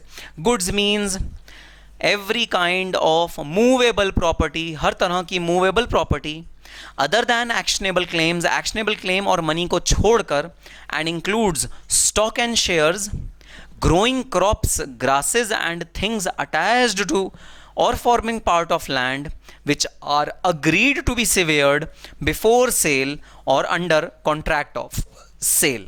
अब जरा मैं तुम्हें एक चीज और बताता हूं, थोड़ी सी प्रैक्टिकल बात है भाई, प्रैक्टिकल बात देखो। ये जो पोर्शन है, ये जो पोर्शन अभी अभी मैंने स्क्वायर किया, आओ इसे डिफरेंट कलर से करता हूं ताकि तुम एकदम इसे पहचान जाओ। ये जो पोर्शन है जो तुमने स्क्वायर ब्लू में देखा, ये लॉ में एपेरेंटली लिखा हुआ नहीं है, ये मैंने इंप्लीकेशन ड्रॉ करी है, इंटरप्रिटेशन ड्रॉ किया है लॉ का। लॉ में जो बात लिखी हुई है वो ये लिखी हुई है। तो अगर कोई पूछे तुम्हें लॉ में क्या बात लिखी हुई है, तो तुम क्या बोलोगे कि जो प्रोडक्ट कट गया बेचने से पहले वो गुड की कैटेगरी में आ गया। तुम ये बोलोगे बात, जो प्रोडक्ट कट गया बेचने से पहले वो गुड की कैटेगरी में आ गया, बस फिर तुम चुप हो जाओगे, फिर तुम आगे नहीं बोलोगे क्योंकि लॉ में तो इतना ही लिखा है। अगर तुम्हें बोले कोई कि भाई इसका मतलब क्या हुआ, फिर तुम बोलोगे इसका मतलब ये हुआ जो प्रोडक्ट नहीं कटा उसको मैं गुड की कैटेगरी में नहीं लूंगा। सो दो तरह के हम एक्सप्रेशंस पढ़ते हैं किसी भी लॉ में। एक एक्सप्रेशन इंप्लाइड एक्सप्रेशन, इंप्लाइड मतलब जो मीनिंग निकल के आ रहा है, और दूसरा एपेरेंट एक्सप्लेनेशन जो है जो एक्ट में साफ साफ लिखा हुआ है। तो ये हो गया इंप्लाइड एक्सप्रेशन, ये हो गया एपेरेंट एक्सप्रेशन। ये एक्सप्रेशन है जो लॉ में क्लियरली लिखा हुआ है, जो लॉ खुद तुम्हें कह रहा है, और ये लिखा हुआ नहीं है, ये मैंने अनुमान लगाया, ये मैंने इंटरप्रिटेशन निकाली लॉ को पढ़ के। तो एक छोटी सी चीज़ है, प्रैक्टिकल लेवल पे बोल रहा हूँ भाई, ये एग्जाम से कोई लेना देना नहीं है इसका, एग्जाम में आपके कोई काम नहीं आएगी। प्रैक्टिकल लेवल पे बोल रहा हूँ कि लॉ को जब हम इंटरप्रेट करते हैं, लॉ को जब देखते हैं, तो ये चीज़ हम खास तौर पे देखते हैं। ठीक है सर। सो आगे कहता है which are agreed to be severed before sale or under the contract of sale. तो ये है गुड्स की definition which is section 2(7) of the sales of goods act. तो भाई आपने देखा कि गुड्स की डेफिनेशन कैसे लिखी हुई है लॉ में, और कैसे उसको एक्सक्लूजन और इंक्लूजन में बाइफिकेट किया हुआ है, सेपरेट आउट किया हुआ है, और कैसे एक्सक्लूजन और इंक्लूजन को हमें दोनों को याद रखना है। और एग्जाम पर्सपेक्टिव से भी बहुत ज़्यादा ये इंपॉर्टेंट है कि हम याद रखें क्या क्या चीज़ें इंक्लूड होती हैं डेफिनेशन में और क्या क्या चीज़ें एक्सक्लूड होती हैं। तो अब याद है आपको मैंने बोला था कि एक्शनेबल क्लेम क्या होता है, वो मैं आपको अभी थोड़ी देर में बताऊँगा। तो आओ ज़रा हम बहुत ज़्यादा ध्यान से पढ़ते हैं exclusions to the definition of goods. Goods को डिफाइन करते हुए किन किन चीज़ों को एक्सक्लूड किया हुआ है, और जिन जिन चीज़ों को एक्सक्लूड किया हुआ है उनको एक्सक्लूड उनकी डेफिनेशन क्या है और उनको एक्सक्लूड हमने क्यों किया हुआ है। आओ अब उसका लॉजिक देखते हैं। So first of all immovable property है जिसे एक्सक्लूड किया हुआ है। अगेन वर्ड यूज है लॉ में कि मूवेबल प्रॉपर्टी को इंक्लूड किया हुआ है। हम इंटरप्रिटेशन निकाल रहे हैं कि नेचुरली इसका इंटरप्रिटेशन निकलता है कि इमूवेबल प्रॉपर्टी को एक्सक्लूड किया हुआ है। सो इमूवेबल प्रॉपर्टी फर्स्ट चीज है जो एक्सक्लूड होती है डेफिनेशन से गुड की। Immovable property is the property that can not be moved from one place to another. It is generally connected to the ground or land on which it sits.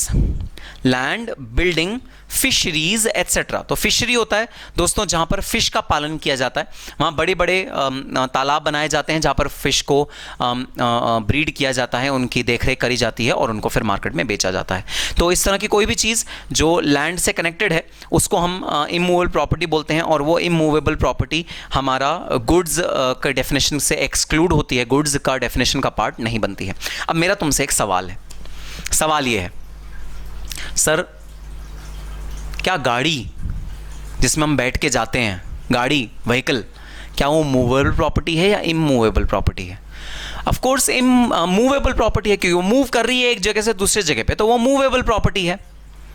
ठीक है sir. Sir वो ज़मीन से attach नहीं है, ये भी reason है. बिल्कुल भाई ये भी रीज़न है, वो ज़मीन से अटैच्ड है. अगर वो ज़मीन से अटैच ना होती तो हम वो ज़मीन से अटैच नहीं है, सॉरी, अगर वो ज़मीन से अटैच होती तो मैं कहता वो इमूवेबल प्रॉपर्टी है. वो ज़मीन से अटैच है नहीं, अगर वो ज़मीन से अटैच नहीं है इसका मतलब वो है मूवेबल प्रॉपर्टी. बात समझ में आ गई? अच्छा सर. सर बोट जो पानी में तैरती है वो मूवेबल है या इमूवेबल है? याद रखना, बोट कभी भी ज़मीन पे नहीं आती, वो पानी से अटैच्ड है एक तरह से, वो पानी पर ही चल सकती है. जहाँ ज़मीन है बोट वहाँ पर नहीं आ सकती. सो क्या बोट या फेरी मूवेबल है या इमूवेबल है? आओ ज़रा देखते हैं. इज फेरी, शिप और बोट एन इमूवेबल प्रॉपर्टी? और अगेन दोस्तों ये FYK है, FYK मतलब आपकी नॉलेज के लिए है, ये आपके एग्जाम में नहीं पूछा जाएगा, मैंने सिर्फ आपकी नॉलेज के लिए प्रैक्टिकल, ताकि आपको प्रैक्टिकल कल को जब आप इंटरव्यू देने जाओगे, इंटरव्यू आपकी इंडस्ट्रियल ट्रेनिंग का होगा, आर्टिकलशिप का होगा, इंटर्नशिप का होगा, इंटरव्यू देने जाओगे तब आपको प्रैक्टिकल एस्पेक्ट पता होना चाहिए। और वैसे भी आप जब रियल वर्ल्ड में जाओगे, कॉर्पोरेट वर्ल्ड में इंटरव्यू देने जाओगे, तब भी आपको ये चीज़ें पता होनी चाहिए। सो इज फेरी, शिप और बोट एन इमूवेबल प्रॉपर्टी? क्या वो इमूवेबल प्रॉपर्टी है? As per section 26 of the registration act 1908, ferry is an immovable property despite of the fact that it is moving in water। देखना, sales of goods act silent है board को लेकर, लेकिन हम जाते हैं एक दूसरे एक्ट पे, एक्ट का नाम है रजिस्ट्रेशन एक्ट 1908। उसने बोला कि फेरी इमूवेबल प्रॉपर्टी है। सर ये तो गलत लग रहा है, जब गाड़ी मूवेबल प्रॉपर्टी है तो फेरी इमूवेबल क्यों होनी चाहिए? आगे पढ़ो जरा। Ferry is an immovable property despite of the fact that it is moving in water. The moot point मतलब critical point of consideration is that it cannot be removed out of the water। तो वो water से बाहर नहीं निकाली जा सकती, इसीलिए हम बोलते हैं कि वो फेरी इमूवेबल है और मूवेबल नहीं है। सो फेरी को इमूवेबल घोषित किया गया है रजिस्ट्रेशन एक्ट 1908 ने। तो देखो भाई, अब मेरे से आर्ग्यूमेंट मत करना, law is law, whatever is written in law is arched in stone, and whatever stand has been taken by lawmakers, it is final, full and final, and you don't have right to object that particular stand unless and until you become a big lawyer and you contest, और आप constitutional validity challenge कर दो इस वाले act की, वो बात अलग है, लेकिन नॉर्मल सर्कमस्टांस में आप उसे चैलेंज नहीं कर सकते। तो फेरी या शिप या बोट इमूवेबल प्रॉपर्टी होती है, लेकिन अगर मैं कार की बात करूं, ट्रक की बात करूं, बस की बात करूं, वो मूवेबल प्रॉपर्टी होती है। तो दोनों में एक मेजर डिफरेंस है। अच्छा, next, is mango tree garden N immovable property? ये तो ईजी है भाई, बिना आंसर पढ़े तुमको बताना है। मैंगो ट्री का गार्डन है, वो मूवेबल प्रॉपर्टी है या इमूवेबल प्रॉपर्टी है? सर वही बड़ा सिंपल सा, अगर तो आप मैंगो तोड़ के बेचने वाले हो तो बन जाएगा मूवेबल प्रॉपर्टी, अगर आप मैंगो लगे लगे पूरा गार्डन बेचने वाले हो बन जाएगा immovable property. So what does it say? If the garden is sold as a whole, it is an immovable property. But if the trees or the fruits are agreed to be cut and sold, it will be the movable property. So depending upon आप कैसे उन mangoes को cell करना चाहते हो, उस चीज़ पे निर्भर करेगा कि आप उसे मूवेबल प्रॉपर्टी बोलो या इमूवेबल प्रॉपर्टी बोलो। ठीक है सर, बात समझ में आ गई। तो ये था पहला एक्सक्लूजन, इमूवेबल प्रॉपर्टी। भाई अगर इमूवेबल प्रॉपर्टी आप बेचोगे या खरीदोगे, मैं आपको इस एक्ट के अंदर पार्ट नहीं मानूंगा, मैं आपको इस एक्ट का पार्ट नहीं मानूंगा, मैं आपको इस एक्ट के बाहर रखूंगा। और इमूवेबल प्रॉपर्टी जो इस एक्ट के बाहर रहेगा, उस पर सेल्स ऑफ गुड्स एक्ट के मैं जो आपको प्रोविजन सिखाऊंगा, बायर्स सेलर्स की राइट्स एंड रिस्पॉन्सिबिलिटी बताऊंगा, पूरा जो बायर्स एंड सेलर का जो कायदे कानून और प्रिंसिपल्स होंगे वो बताऊंगा, वो अप्लाई नहीं करेगा अगर आपने मैंगो ट्री या इमूवेबल प्रॉपर्टी कोई भी सेल करी तो। हाँ, अलग अलग एक्ट हैं, आप कभी अगर आगे चल के हायर स्टडीज करोगे लॉ में तो दूसरा एक्ट पढ़ोगे जहां पर इमूवेबल प्रॉपर्टी का सेल का डीलिंग करी जाएगी। ठीक है सर। नेक्स्ट, अब एक क्वेश्चन मैंने आपको पार्क करा था आपके जब मैं चैप्टर करा रहा था, जब मैंने गुड्स का डेफिनेशन और गुड्स का डायग्राम बोर्ड पे बनाया था, मैंने कहा था भाई ये क्वेश्चन को अपने दिमाग में संभाल के रखना, ये क्वेश्चन हम लोग पढ़ेंगे और ये क्वेश्चन हम जो पढ़ेंगे तब मैं आपको डिटेल में बताऊंगा कि ये क्या होता है। आ जाओ उसी चीज़ पे आ जाते हैं, एक्शनेबल क्लेम। सर एक्ट ने बोला एक्शनेबल क्लेम गुड नहीं है। अगर एक्शनेबल क्लेम गुड नहीं है, इसका मतलब actionable claim sales of goods act के पर्व्यू में नहीं आता। बिल्कुल actionable claim sales of goods act के पर्व्यू में नहीं आता। अगर वो सेल्स ऑफ गुड्स एक्ट के पर्व्यू में नहीं आता, मतलब कायदे कानून जो मैं अभी आपको सिखाऊंगा वो एक्शनेबल क्लेम पे अप्लाई नहीं करेगा। बट सर सबसे बेसिक चीज है, होता क्या है ये एक्शनेबल क्लेम? आओ पढ़ते हैं। As per section 3 of Transfer of Property Act 1882, actionable claim means a claim to any unsecured debt। Sir इसने तो और कंफ्यूज कर दिया। आओ जरा इस कंफ्यूजन को दूर करते हैं।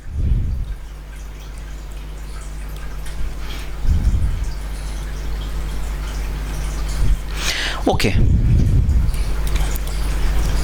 मिस्टर ए ने मिस्टर बी को 1 लाख रुपए का लोन दिया और बोला कि भाई 1 साल बाद इस लोन को चुका देना।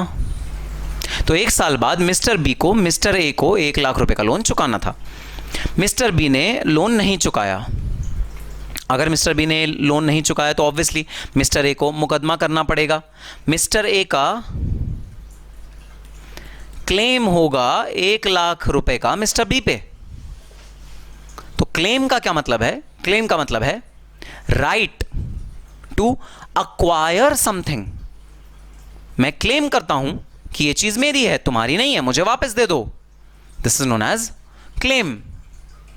तो आपने मेरे से कहा सर आप प्लीज मुझे मार्कर दे दो, मैंने तुम्हें मार्कर दिया, जाओ अपने घर ले जाओ। ठीक है भाई, घर ले जाओ। सर मैं कल वापस कर दूंगा ये मार्कर। मैंने कहा ठीक है आप कल वापस कर देना, कोई टेंशन नहीं है। आपने कल मुझे वापस नहीं किया। मेरा क्लेम क्या है? मेरा क्लेम ये है ये मार्कर मेरा है और मैं आपके घर से रिकवर करूंगा। कल को मैं आपके घर पहुंच जाऊंगा और ये मार्कर आपके घर से लेके आऊंगा। ये क्या है? मेरा क्लेम। अच्छा, ये क्लेम एक्शनेबल कब बन जाएगा? ये क्लेम एक्शनेबल तब बनेगा जब इसको लॉ की बैकिंग मिलेगी।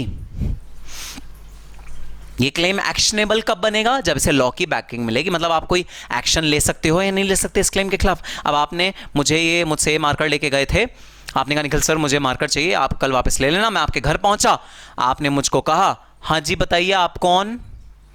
मैंने कहा मैं निखिल गुप्ता, मैं आपको पढ़ाता हूं, मैं तुम्हारा टीचर हूं, मैं कब से तुम्हें पढ़ा रहा हूं, तुम्हें याद नहीं? फाउंडेशन, इंटर, फाइनल सब में मैंने तुम्हें पढ़ाया था, मैंने तुम्हें सीएमए बनाया है। तो कहता है, आप कहोगे कुछ याद नहीं आ रहा, कौन निखिल गुप्ता? ऐसे ही कहेगा वो।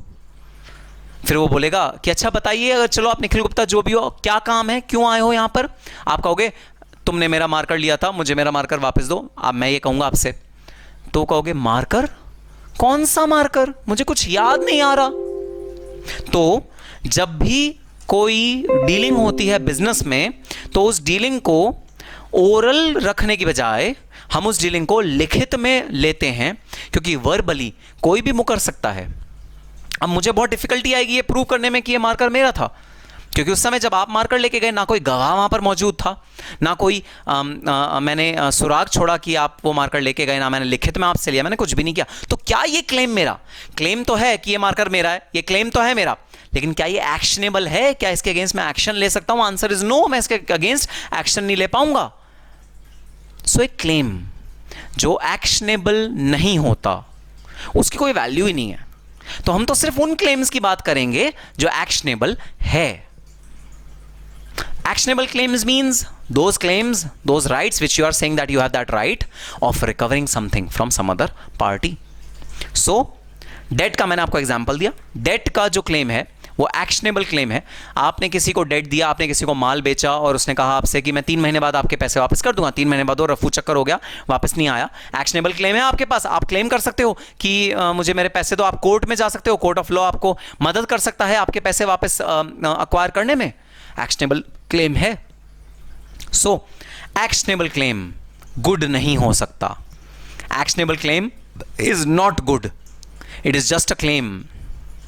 तो आपने किसी को माल बेचा, उस माल को वापस लेना तो गुड है, लेकिन उस माल के बदले पैसे अगर आपको वापस लेने हैं और वो पैसे आपको वापस नहीं मिले, वो गुड नहीं है, वो है डेट। डेटर होता है ना आपका, वो है डेट। तो actionable claim means as per section 3 of Transfer of Property Act 1882, actionable claim means a claim to any unsecured debt। अगर आपने कोई डेट किसी को आपके ऊपर डेट है, आपने लोन दिया हुआ है किसी को, क्लासिक एग्जांपल है लोन, आपने लोन दिया हुआ है, वो लोन अगर आप वापस लेना चाहते हो तो वो एक्शनेबल क्लेम है, वो गुड्स की डेफिनेशन में नहीं आता। लेकिन अगर वो लोन किसी कोलेटरल सिक्योरिटी से बैक्ड अप है, लोन 2 तरह से लिया जा सकता है भाई। लोन ऐसे लिया जा सकता है, मैं बताता हूं। मैंने अपनी घड़ी दे दी, मैंने अपनी 1 लाख रुपए दिए किसी को, उसने अपनी घड़ी, राडो की घड़ी थी, बड़ी महंगी घड़ी, उसने अपनी राडो की घड़ी मुझको दे दी। यह है सिक्योर्ड लोन, क्योंकि अगर वो 1 लाख रुपए मुझे वापस नहीं मिले, मैं राडो की घड़ी बेचकर अपने पैसे वापस ले लूंगा। This is known as secured loan. और अनसिक्योर्ड लोन मीन्स जहां पर मैंने कुछ भी नहीं रखा था, मैंने तो अपने फेद पे, गुड फेद पे उस बंदे को 1 लाख रुपए दे दिए थे, वो है अनसिक्योर्ड लोन्स। सो दोस्तों, जो सिक्योर्ड लोन होता है वो तो एक तरह से आपके गुड की ही लेन देन है, आप उस घड़ी को रख लोगे, एक ही बात है। तो जो सिक्योर्ड लोन का क्लेम है, क्योंकि वो गुड अंडरलाइंग, उसमें नीचे क्या है, उस ऊपर से तो लोन दिख रहा है, लेकिन उसके नीचे क्या रखा है, एक गुड रखा है, एक घड़ी रखी है। तो उसके नीचे जो घड़ी रखी है वो तो गुड है, तो सिक्योर्ड लोन तो गुड है, अनसिक्योर्ड लोन गुड्स नहीं है। अगर मैं किसी सिक्योर्ड लोन का क्लेम की बात करूं तो वो तो सेल्स ऑफ गुड्स एक्ट में आ जाएगा। सिक्योर्ड लोन के क्लेम की बात करूं तो वो तो सेल्स ऑफ गुड्स एक्ट में आ जाएगा। अगर अनसिक्योर्ड लोन की बात करूं तो वो सेल्स ऑफ गुड्स एक्ट में नहीं आएगा। क्योंकि देखो बड़ी सिंपल सी बात है, आप loan loan loan loan loan सीख रहे हो, लेकिन भाई उस लोन के बदले आपने गुड रखा हुआ है, वो है घड़ी, राडो की घड़ी। अगर लोन नहीं मिला आप राडो की घड़ी रख लोगे अपने पास, सिंपल, गुड हो गया। लोन के गाब में आप गुड खरीद रहे हो, गुड हो गया, सेल्स ऑफ गुड एक्ट का पार्ट बन जाएगा। यही अगर बात आ जाए अनसिक्योर्ड लोन की, मैं कहूंगा ना भाई ना, यहां कोई गुड इन्वॉल्व नहीं है, ये सेल्स ऑफ गुड्स एक्ट का पार्ट है ही नहीं। तो समझना बात बड़े ध्यान से, वो वाला एक्शनेबल क्लेम जो अनसिक्योर्ड डेट का होता है वो तो गुड नहीं होता, लेकिन वो वाला एक्शनेबल क्लेम जो सिक्योर्ड डेट की बात करता है, सिक्योर्ड बाय कोलेटरल प्रॉपर्टी, वो वाला एक्शनेबल क्लेम होता है, वो वाला एक्शनेबल क्लेम गुड होता है। So actionable claim divide into two part. देखो जरा, अगर मैं चार्ट सिंपल बनाऊं, एक्शनेबल क्लेम हो सकता है सिक्योर्ड हो सकता है अनसिक्योर्ड हो। तो जो सिक्योर्ड होगा वो तो होगा गुड, और जो अनसिक्योर्ड होगा वो होगा नॉट गुड। बताओ जरा, बात समझ में आती है क्या? एक्शनेबल क्लेम जो सिक्योर्ड होगा वो तो होगा गुड। क्यों सर, ऐसा क्यों? ऐसा इसलिए क्योंकि अगर आपने सिक्योरिटी रख ली, इसका मतलब आप किसी गुड, अंडरलाइन गुड को डील कर रहे हो। आपके निगाहों में, आपके दिमाग में क्या होगा, वो जो गुड आपने रखा है, आपने कहा अरे मैं तो सेफ हूं, तो मैं उसे गुड की ट्रांजैक्शन मानूंगा और सेल्स ऑफ गुड्स एक्ट में कवर कर लूंगा, सेल्स ऑफ गुड्स एक्ट उसके ऊपर अप्लाई कर दूंगा अगर सिक्योर्ड डेट है तो। लेकिन अगर वो डेट अनसिक्योर्ड है तो वो गुड नहीं है भाई, और अगर वो गुड नहीं है तो सेल्स ऑफ गुड्स एक्ट उस पर अप्लाई नहीं करेगा। लॉजिक समझना। देखो, रट्टा मारना लॉ में काफ़ी ईजी है, जो रट्टा मार के पास होते हैं, रट्टा मारना इज़ वेरी ईजी, लेकिन ऑब्जेक्टिव क्वेश्चंस को अटेम्प्ट करना इज़ वेरी वेरी डिफिकल्ट रट्टा मार के। तो जब तक ये माइन्यूट चीज़ें समझोगे नहीं, और हर चीज़ के पीछे लॉजिक है, रीज़न है, जब तक उसका रीज़न नहीं समझोगे तब तक ऑब्जेक्टिव क्वेश्चन को अटेम्प्ट नहीं कर पाओगे। तो हर चीज़ का रीज़न समझो, एक्शनेबल क्लेम क्या होता है उसका लॉजिक समझो, उसका मतलब समझो। तो मैंने तुम्हें बताया, actionable claim means a claim to any unsecured debt. किसी भी अनसिक्योर्ड डेट से जो हम क्लेम करते हैं ये मेरा है, that is known as actionable claim. Debt में further be an existing debt भी हो सकता है, कंडीशनल डेट भी हो सकता है। फ्यूचर में भाई आपने डेट में कोई कंडीशन लगा दी कि अगर ये प्रोडक्ट मैंने कंज्यूम कर लिया तो मैं तुम्हें पैसे दे दूंगा, तो वो डेट मानी जाएगी, तो वो हो गया कंडीशनल डेट। कंटिंजेंट डेट मतलब कल को कोई एक्टिविटी हो तो ही ये डेट मानी जाएगी, अदरवाइज ये डेट नहीं मानी जाएगी। एक एग्जाम्पल ले लेते हैं, right to get back purchase consideration when the sale is set aside, lottery tickets, dividends, shares, insurance claim. तो भाई लॉटरी खरीदी आज आपने लॉटरी खरीदने के बाद बोला कि भाई 1 करोड़ रुपए की लॉटरी है, मैंने 15 रुपए में खरीदी है, तो ये डेट आज का डेट नहीं है, ये डेट कंटिंजेंट डेट है। कंटिंजेंट डेट मतलब अगर लॉटरी लगी तो 1 करोड़ रुपए आपको मिलेगा। This is known as contingent debt. Contingent word का क्या मतलब होता है? कंटिंजेंट वर्ड का मतलब है it depends on occurrence of a future event. Future में अगर लॉटरी लगी तो आप कंपनी से 1 करोड़ रुपए क्लेम करने के हकदार होगे। This is known as contingent debt. So 3 तरह के डेट, एग्जिस्टिंग डेट जो डेट अभी बन चुका है, पूरा आपने सप्लाई कर दिया अपने सर्विसेज को और ये डेट आप हक रखते हो इस डेट पे, existing debt. Then second conditional debt, ऐसा डेट जो किसी कंडीशन पे डिपेंड करता है, तो ये गुड अगर मैंने कंज्यूम कर लिए तो मैं आपके पैसे चुका दूंगा, नहीं तो ये गुड वापस कर दूंगा, ये डेट नहीं बनेगी, तो ये हुई कंडीशनल डेट। तीसरा कंटिंजेंट डेट। कंटिंजेंट डेट मतलब जो ना अभी है, ना किसी कंडीशन पे डिपेंडेंट है, बल्कि किसी कंटिंजेंसी पे डिपेंडेंट है जो आपके हाथों में नहीं है। ऐसी कंटिंजेंसी जो आपके हाथों में नहीं है, अगर आपके हाथों में होती तो कंडीशन बन जाती। जैसे आपके हाथों में था कंज्यूम करना तो कंडीशन बन गई, अगर आपके हाथों में नहीं है तो कंटिंजेंसी हो गई। कंटिंजेंसी का मतलब फ्यूचर में कोई इवेंट होगा जिसके बेसिस पे आपको डेट क्लेम आपका बन जाएगा। जैसे आग लग जाना, इंश्योरेंस क्लेम मिलेगा आपको। इंश्योरेंस क्लेम LIC इससे तभी मिलेगा जब आपके गुड्स में आग लगे, वरना नहीं मिलेगा। और लॉटरी की टिकट्स लॉटरी की तभी आपके एक्शनेबल क्लेम बनेंगी जब वो रियलाइज होंगी। सो कोई भी तरह की डेट हो, अगर वो अनसिक्योर्ड डेट है, नेट मुद्दे की बात ये है, तो वो एक्शनेबल क्लेम बन जाता है। अच्छा, इतना इन डेप्थ जाने की जरूरत नहीं है एक्शनेबल क्लेम की डेफिनेशन में दोस्तों। FYK सेक्शन में मैंने इसको रखा है। एग्जाम में सिर्फ आपको सिंपल सी एक्शनेबल क्लेम की हो सकता है डेफिनेशन पूछी जाए, इससे ज़्यादा कुछ नहीं पूछा जाएगा। तो ये जो डिटेल्स मैंने दी हैं ये आपको याद करने की ज़रूरत नहीं है, जस्ट आपके कॉमन अंडरस्टैंडिंग के लिए है। ठीक है, अब देखो ज़रा एक मस्त बात मैं आपको बताता हूँ, कमाल की बात। जो डिफरेंट एक्ट्स होते हैं वो आपस में लड़ रहे होते हैं। हाँ, एक्ट आपस में लड़ रहे होते हैं। कोई एक्ट कहता है अरे सुनो मैं इसको इमूवेबल प्रॉपर्टी नहीं मानूंगा, दूसरा एक्ट कहता है अरे मैं इसे इमूवेबल प्रॉपर्टी मानूंगा। तो आपस में भी एक्ट कई बार लड़ते हैं। तो एक फन फैक्ट क्या है, फन फैक्ट है as per the CGST act. CGST act क्या होता है? Goods and services, central goods and services tax act. तो GST जो है हमारा गुड्स एंड सर्विसेज टैक्स, जो एक्साइज और सेल्स टैक्स के बदले में आया है दोस्तों, वो एक्ट एक्शनेबल क्लेम को गुड्स मानता है। तो अगर आप एक्शनेबल क्लेम को किसी को खरीदते या बेचते हो तो वो कहता है उस पर GST लगेगा, उस पर पेमेंट करो। तो GST रिकवर करने के लिए तो एक्शनेबल क्लेम गुड हो गया, और सेल्स ऑफ गुड्स एक्ट के लिए एक्शनेबल क्लेम गुड नहीं हुआ। तो ऐसा हो सकता है, फन फैक्ट है भाई, सिर्फ आपकी नॉलेज के लिए, ऐसा हो सकता है कोई एक्ट किसी चीज़ को गुड मान रहा हो, दूसरा एक्ट उस चीज़ को गुड ना मान रहा हो। तो ऐसा हो सकता है। ठीक है सर, बात समझ में आ गई। मनी तो आपको पता ही है, the current medium of exchange in the form of coins, bank notes, coins and bank notes collectively, इनको हम कहते हैं मनी। और मनी हमारे गुड्स की डेफिनेशन से एक्सक्लूड होती हैं, मनी गुड्स की डेफिनेशन में नहीं आती। ठीक है, तो आज के लिए बस इतना ही, इस सेशन के लिए बस इतना ही।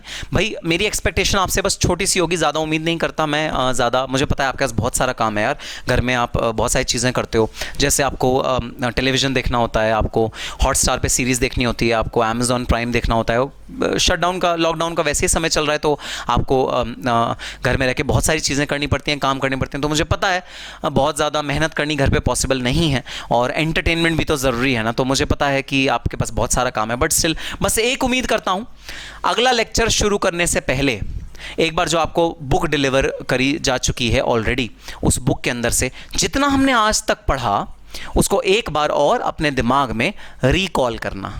इससे क्या होगा, कुछ क्वेश्चंस उठेंगे। अभी तक तो आप सुन रहे थे, मेरी बात सुन रहे थे, तो आप अपना दिमाग नहीं चला रहे थे। जो मैंने अपना दिमाग चलाया, आपने उसी को चीज़ को एज इट इज़ एक्सेप्ट कर लिया। अब तक तो ये हो रहा था, लेकिन अब आपको क्या करना है, अब आपको ये करना है कि आपको अपना दिमाग चलाना है, और अपना दिमाग चलाने के बाद आपको समझना है जो टॉपिक हमने स्टार्ट किया, जो टॉपिक हमने किया, और उस टॉपिक को आपको अच्छे से रिकॉल करना है। और कोई भी क्वेश्चन है तो उसे सॉल्व करने की कोशिश करनी है, नहीं होता तो मेरे से पूछो।